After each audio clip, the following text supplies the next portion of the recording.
like stress about that goal. And so I realized I have this like anger. And so I processed that and have been learning to have new thoughts about people who have more privilege than I do and how I must act and present towards people who have less privilege than I do. And so that was one new thought I had this It's really week. good. And then the other one, it was something Nikki said to me yesterday because I was, Can I pause while you're thinking of that for a Yes. second? So anybody experience a jealousy over people who exhibit the thing that you are going after with the Lord? Anyone? Okay, right? People who have the thing that you're wanting and then you experience like a resentment or a bitterness or an anger or a jealousy, over it. It's an interesting thing, isn't it? I have come to realize that at the heart of jealousy is an invitation from the Lord to have the thing that I'm jealous over, but it's gotten flipped upside down, there's your flipping, into a very non-productive emotion, rather than the invitation to go, oh, you want this too? Well, let's have that conversation. Maybe I want that for you also. So it's a really interesting kind of flip of the coin where it almost it just kind of builds resentment and anger, and all this yuck stuff, when at the very heart of it is actually a desire for something that maybe God actually wants for you. Isn't that just like, really? Under all of this, this is just something you want for me. And I've just made the assumption that's not for me, but without really knowing I made that decision. So that's super beautiful. Okay, you have your second thing and then we're gonna wrap up. The other thing was being able to say no without excuses. I had this situation this week where I was like clearly not wanting to do a thing, but I was struggling over it because I like needed a good enough excuse to present to the people so they thought that like my reason to not do it was valid.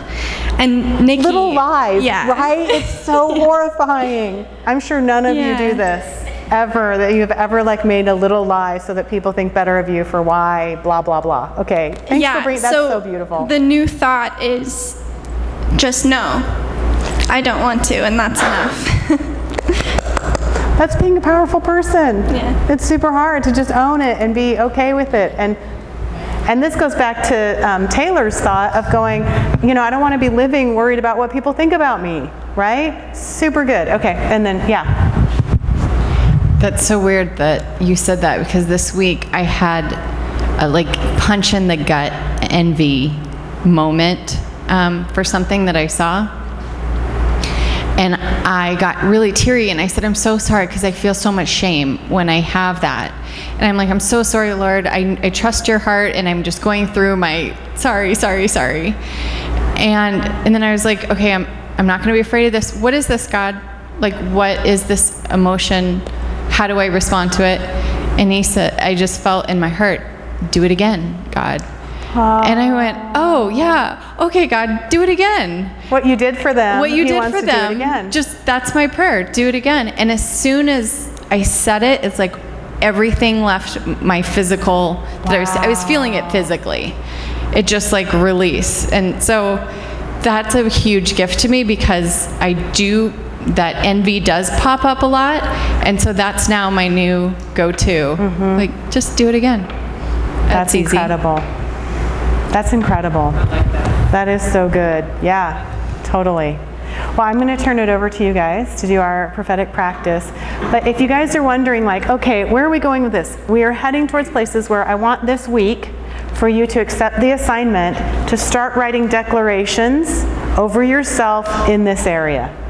And come back next week with a sentence or two that you feel like aligns with what the Lord is saying in this area of your life.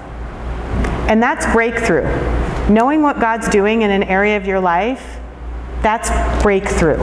So you may come back and go, I got nothing. All I got was a whole bunch of I processed and I heard nothing. Or you may come back with 5 or 10 sentences that are declarations that are agreeing with God in this area of your life, you may come back with that. We're going to process that together. Now you might ask yourself, why are we doing this here and why are we doing it in a group? Because vulnerability is one of the number one qualities to being powerful, creative, courageous people. And that's the series that we're smack in the middle of. So being vulnerable with our heart's desires, with each other, developing this skill, taking these risks, learning how to do this, is a major quality to us becoming co-creators with God in our life. So we're not just talking about it, we're actually doing it. So yay! So kids are coming in, is that right? All the kids are coming in, I think, and you guys are going to facilitate our practice time. So yay! Did you have your card, babe?